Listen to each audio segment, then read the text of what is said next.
देख सकते हैं किस तरह छतों पर चढ़कर पाकिस्तान तहरीक इंसाफ के परचम लेकर इमरान खान के इस काफिले का इस्तकबाल किया जा रहा है। यहाँ आप देख सकते हैं छतों के ऊपर चढ़कर हमारी खवातीन, हमारी माएँ, हमारी बहनें, आप उन माँ जी को देखें, माँ जी देखें दुआ कर रही हैं, आप देखें माँ जी दुआ कर रही हैं और आप देख सकते हैं हाथ पकड़कर ये माँ जी दुआएं कर रही हैं।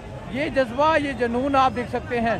और आप देख सकते हैं पीछे काफिला हज़ारों की तादाद में कारकुनान इमरान खान के इस काफिले में शरीक हैं।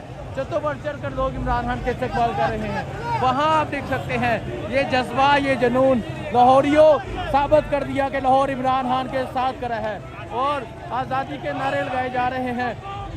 हज़ारों की तादाद में कारकुनान इस काफिले में शरीक हैं। ये जज्बा, ये जुनून आप देख सकते हैं। अब इमरान खान का काफिला